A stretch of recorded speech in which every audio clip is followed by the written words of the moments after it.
कैसे हुई रुद्राक्ष की उत्पत्ति?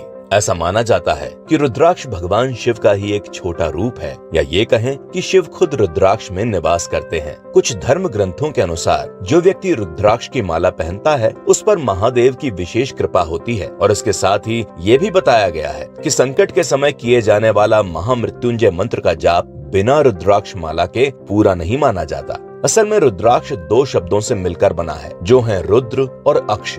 रुद्र का मतलब महादेव शिव शंकर से है, वहीं अक्ष का मतलब आंसू से है, और इसके अनुसार ये कहा जाता है कि रुद्राक्ष महादेव के आंसुओं से उत्पन्न हुआ है। पद्म पुराण में भगवान वेदव्यास रुद्राक्ष के महत्व को बताते हुए कहते हैं कि जो मनुष्य रुद्राक्ष को अपने माथे पर, अपने हृदय या बाह में पहनता है तो वो भी भगवान शिव की तरह योगी होता है। उनका कहना है कि जो भी इंसान वेद और पुराण के जितने भी मंत्र हैं उन्हें रुद्राक्ष माला के साथ पढ़ता है, उसे उस पूजा का बहुत ही अच्छा फल मिलता है। इसके अलावा जो भी इंसान रुद्राक्ष धारण करके इस धरती पर मरता है उसे मरने के बाद पुण्य लोक में जगह मिलती है। ऐसे बहुत से महत्व रुद्राक्ष के बारे में धर्मशास्त्रों में बताए गए हैं। लेकिन अब बात आती है कि आखिर में इस रुद्राक्ष की उत्पत्ति कैसे हुई। इस बारे में अलग अलग पुराणों में बड़ी ही रोचक जानकारी मिलती है। नमस्कार दोस्तों, मैं हूं अंश और आप देख रहे हैं नारद वाणी। शिव पुराण की विदेश्वर संहिता के अनुसार बहुत साल पहले भगवान शिव कई हजार सालों तक बहुत कठिन तपस्या में लीन थे, और जब 1000 सालों बाद महादेव की तपस्या खत्म हुई तो उन्होंने अपनी दोनों आंखें खोली, जिससे कुछ आंसू धरती पर छलक कर गिरे।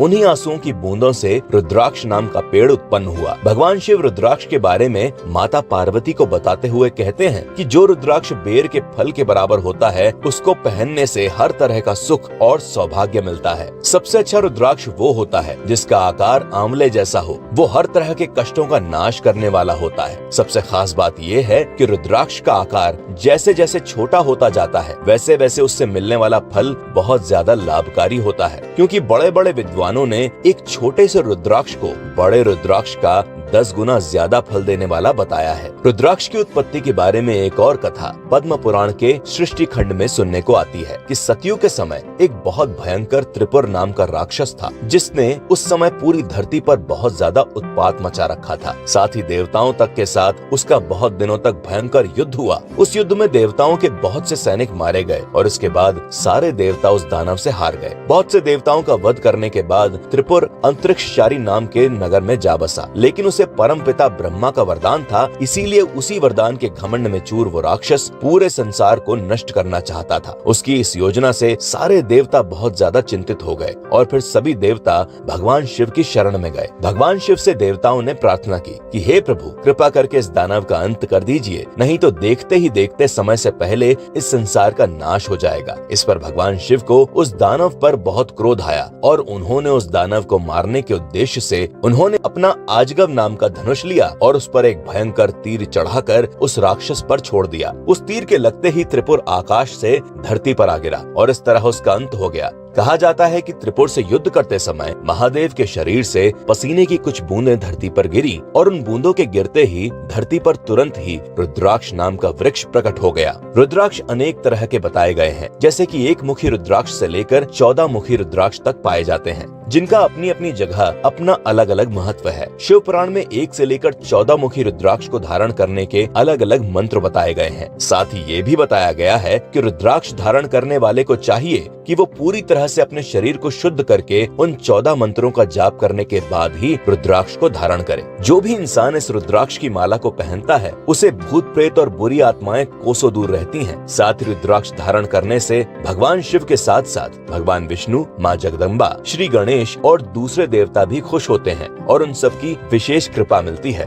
रुद्राक्ष को शरीर के किस भाग में और किस तरह पहनना चाहिए, इस बारे में शिव पुराण में लिखा है कि सिर पर ईशान मंत्र से रुद्राक्ष धारण करना चाहिए। इसके अलावा कान में पहनने के लिए तत्पुरुष मंत्र से और गले में पहनने के लिए अघोर मंत्र से रुद्राक्ष धारण करना चाहिए। आमतौर पर रुद्राक्ष की कम से कम 3, 5 या 7 मालाएं धारण करनी चाहिए और धारण करते समय ओम नमः शिवाय का मंत्र जाप करना चाहिए। एक और खास बात जो शिव पुराण में बताई गई है वो ये है कि ब्राह्मण को सफेद रंग का रुद्राक्ष धारण करना चाहिए, वहीं गहरे लाल रंग का रुद्राक्ष क्षत्रियों के लिए बताया गया है। पीले रंग का रुद्राक्ष वैश्य के लिए बहुत ही उत्तम है और काले रंग का रुद्राक्ष शूद्र को धारण करना चाहिए। चाहिए। और हाँ, एक बात जिसका ध्यान जरूर रखना चाहिए वो ये है कि जो व्यक्ति रुद्राक्ष धारण करे उसे हमेशा के लिए मांस, मदिरा और लहसुन प्याज का त्याग कर देना चाहिए, नहीं तो रुद्राक्ष पहनने का फल बिल्कुल भी नहीं मिलेगा। तो ये थी कुछ खास बातें रुद्राक्ष की उत्पत्ति और उसके महत्व की, जिसके बारे में आज हमने आपको विस्तार से बताया। आज की ये वीडियो आपको कैसी लगी कमेंट में जरूर बताइएगा। ऐसी ही और रोचक कथाओं और रहस्यों को जानने के लिए आज ही सब्सक्राइब करें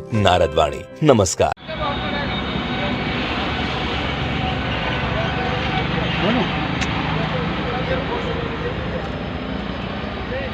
ये महाशिव का, महाकाल का महान यंत्र है। ये तैयार किया गया है अष्ट धातु से और इसमें एक रुद्राक्ष को सिद्ध करके डाला गया है। ये रुद्राक्ष 5 मुखी का है। इससे पहनने से हमारे शरीर में बायोमेट्रिक सिस्टम और इसको चिंती शक्ति मिलती है और हमें नसों में ताकत मिलती है और हमारा शरीर हष्ट-पुष्ट बनता है और बीमारियां कम होती हैं।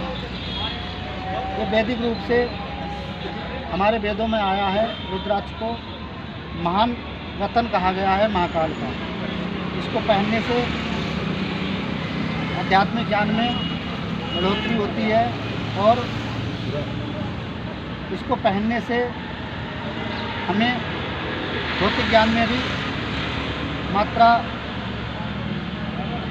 और ध्यान का सूत्र बढ़ता है। इससे पहनने से मोबाइल का रेडिएशन कम होता है और मोबाइल हमें कम असर करता है। अब हम दिखाएंगे मोबाइल कैसे, हमारे मोबाइल का रेडिएशन कितना खतरनाक होता है और कितना हमारे शरीर पे, और इस यंत्र से हम मोबाइल के रेडिएशन को कैसे रोकते हैं। लाइक करें, सब्सक्राइब करें हमारे चैनल को और ज़्यादा से ज़्यादा लोगों को शेयर करें। नाम चैनल का नाम चैनल का नाम दिव्य ज्योति के पुण्य पुजारी है। इसको अधिक से अधिक शेयर करें।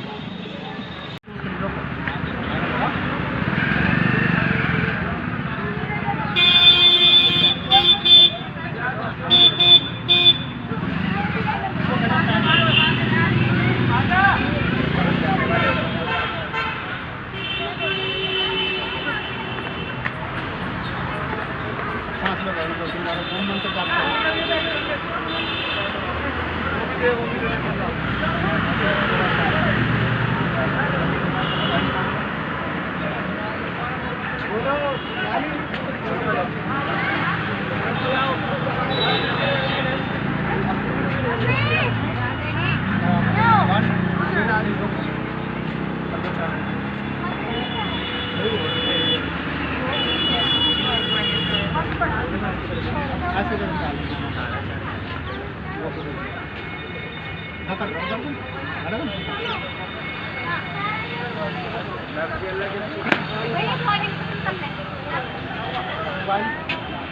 पहले अपना मोबाइल दे दिए।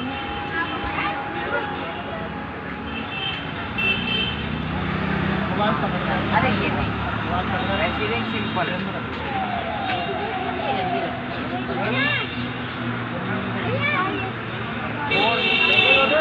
नहीं जाएगा, नहीं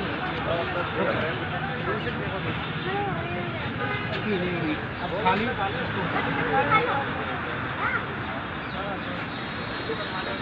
इनके अलावा कुछ नहीं।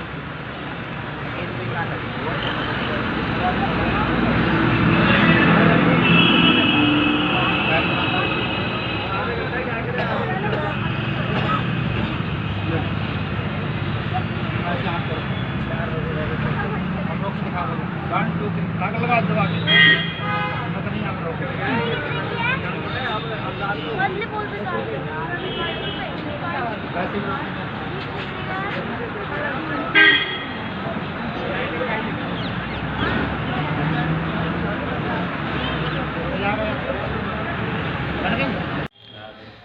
क्या आप के लिए ज़रूरी है। जब हम बना ही रहे हैं, क्या समझे, आना करना हमारे लिए बहुत ज़रूरी है। अच्छा, ये तो आप मुझे जब भी बता सकते थे, जब दे सकते नहीं दिया आपने। नहीं, उस समय ऐसा था ना, आज्ञा लेना भी ज़रूरी है परमात्मा से। गुरुदेव से। हाँ, और तो उन्होंने मंगा लिया था सबका सामान वामान। चलो चलो देखते हैं क्या होता है। ठीक है, ठीक है, ठीक है। अच्छा, मैं कह रहा था ना, अभी मुझे 2 जन्म पत्र भेजे हैं लड़की के, ज़रा उसके बारे में ज़रा देख के बताओ। और क्या कहते हैं, लड़के का मंगली सूत्र देखो कैसे क्या है, और लड़की का भी कितने गुण में है, मुझे व्हाट्सएप पे कभी पर्ची सेंड करो। और महाराज इसको अंदर डालना है, बाहर नहीं। हाँ, इसको अंदर डालेंगे, टच रहेगा। अच्छा। हाँ, जब ये काम करेगा टच रहेगा शरीर में, ये नसों में काम करेगा। अच्छा। हाँ, इसको हाँ।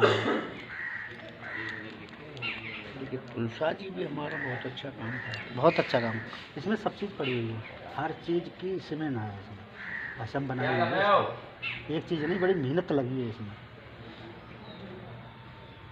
चलो चलिए, मैं आपको देंगे अब जो हम कहेंगे, काम मिल रही।